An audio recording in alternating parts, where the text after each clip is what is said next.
Here we are at Glacier National Park in Montana. Gorgeous place. Had a great time. Somewhere you definitely have to go. As you come in to the west entrance, you first thing you hit is the Apgar Village. Very quaint place with shops and restaurants, ice cream parlors, all of that, and it sits right on the edge of Lake McDonald, which is the largest lake in Glacier National Park. It's stunningly gorgeous, and they do rent these skiffs here for only about $32 an hour. If you compare that to a ski boat, that's very cheap. They also rent paddle boards, kayaks, and the rest. So you can go out and enjoy this gorgeous lake. And the rental shack is just right off the beach right here, so it makes it quite easy. And parking is very close by.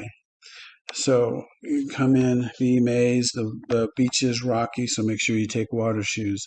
We also drove up the road up the west side of Glacier, which was a nice drive, nothing overly spectacular, nothing like the Going to the Sun drive.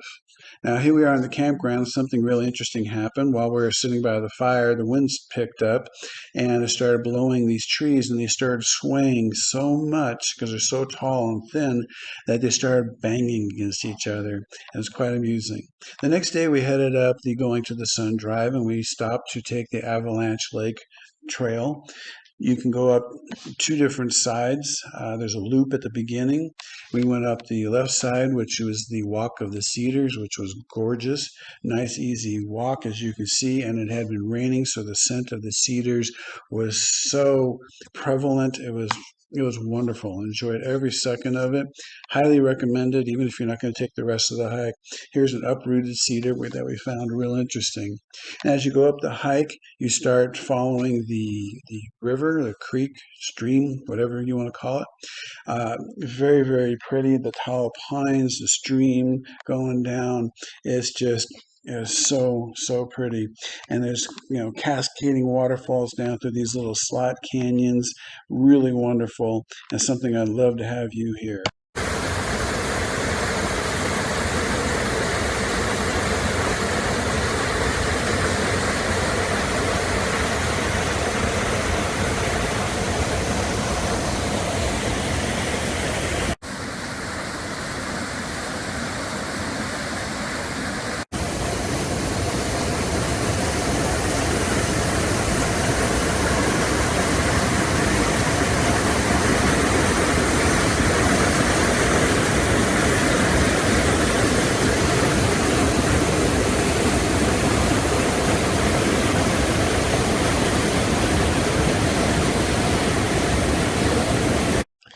All right, so I just love that sound, love hiking to that. This is the actual getting up onto the Avalanche Lake trail section. And again, it follows the cascading stream up. It was extremely beautiful hike. Was enjoying every minute of it.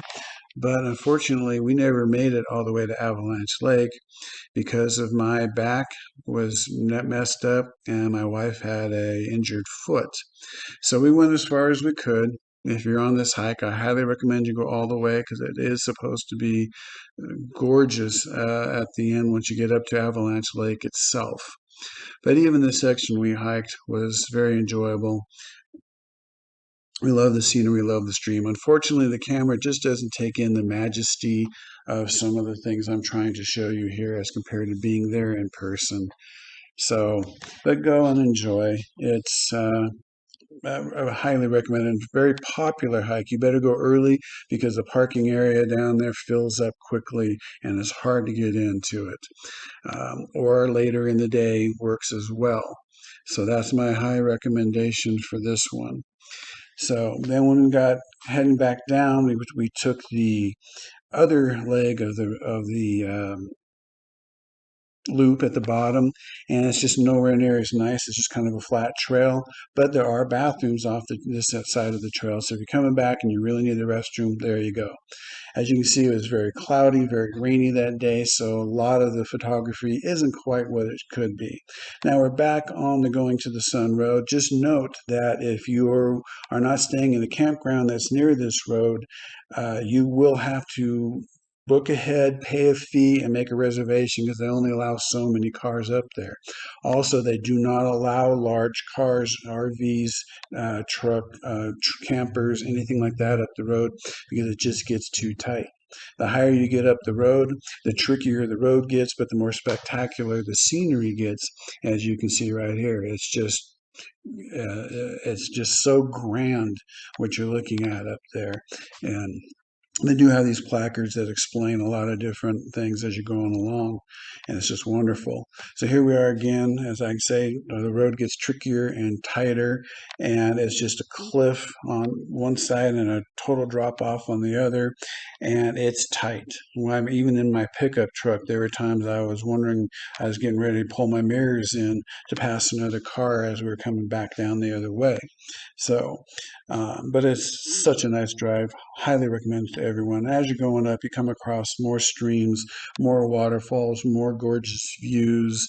Um, just spectacular. Um, and there's lots and lots of hikes along here that we just weren't able to do. Now, as we're driving down the road, down on the other side of the divide, we came across a black bear just strolling down the road and enjoying himself. By the time I got my camera out and tried to take a picture, he took off through the woods. But just a little bit further down the road, after the Jackson Glacier Overlook, we came across this guy. This was a nice big brown bear, and let me tell you, he was big. It's not something I would want to come face to face to on a hike. So we were very glad that we were in my truck when we saw this guy. On our way back, we stopped at the Red Rock Overlook, and we came across this beautiful, beautiful stream here with the glacier blue green waters. And it just cascaded down, and it came eventually down into this really nice glacier blue green pool.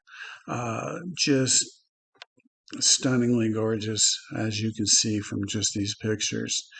So I hope this helped. I hope that you enjoyed it. And again, stay tuned to find out how we got in the park free and how we camped for half price.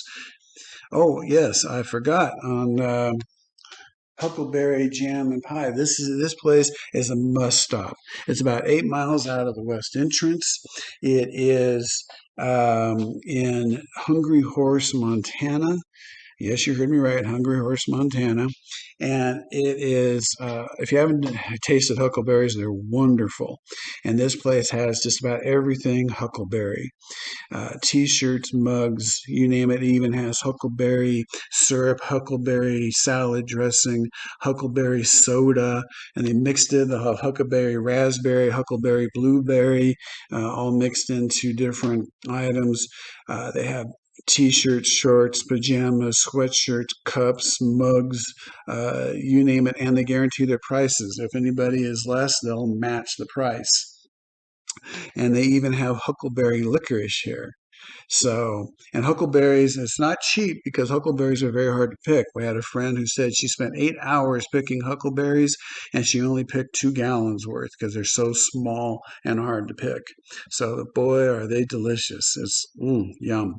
And if you go there, you get served by these wonderful, friendly young ladies behind the counter here. They are from the same part of the Philippines as my wife is from. And yes, they even have huckleberry ice cream, huckleberry shakes, and an incredibly yummy huckleberry pie. We saw the pie and they told us it was award winning. So we decided we had to have a slice. We had to do it. So we bought a slice and it was absolutely delicious. I'm glad I don't live there because it could become habit forming and I would weigh 300-400 pounds probably. So here's the information on it. If you want to check it out, look them up on YouTube, Facebook, just delicious. And again, I hope this helps. Please like, please share, please subscribe, help us out. Appreciate it. And stay tuned for how we save money. Okay, so I just saved $236 on airfare, and it wasn't using airline points, it wasn't doing anything like that. I saved that $236 using techniques that are in this booklet, How We Save Money While Traveling. I travel with Roll. And I did it without having to use airline miles. I did it without having to join any kind of club, pay club fees, annual fees, anything like that. It's just a technique that's in the book. Same exact flight, same exact airline, same time frame, everything is the same. I just knew where to go to check and save money. Also, my mom and I went to Houston earlier this year using the same technique. We saved $100 each on our airfare going there. So, on top of that, my wife and I went to Chicago earlier this year, and using multiple ideas and techniques that are in this booklet, it would have cost us just under $3,000 for the train, plane, automobile, and hotels, and we did it for under $1,000. It's all here. And you can have all these techniques, a 30-page booklet with all these different techniques, plus more, camping discounts, national park discounts, cruise. This tells you so much, so many ways how to save money. And so when I say that we're saving hundreds and thousands of dollars, I'm very confident in giving my guarantee that if you pay the $14.99 for this booklet and you don't save at least $15 in the first year using these techniques, I will buy the book back from you for what you paid for it. Absolutely will do that. All you have to do is go to travelwithrolar@yahoo.com. That's travelwithrolar, ROLLAR, at yahoo.com. Tell me you want a book. I'll get back with you. I can take credit cards. And again, if you don't save at least the cost of the booklet in your first year of using the ideas, I will buy the booklet back from you for what you paid for, so you cannot lose. Tell me, who else is going to make you that offer? Who else is going to tell you something? They tell you that if you don't save back as much money or earn as much money as you paid on the book, they'll buy it back from you. Who else is going to do that? I will do that. So you cannot lose. So please buy the book. And also please like and share our videos, because we need 1,000 subscribers before we can monetize. And all you got to do is click a little button to subscribe, and I'm going to be giving you ideas that will save you money and time. So I hope that you will please do that. Thank you. Have a wonderful day.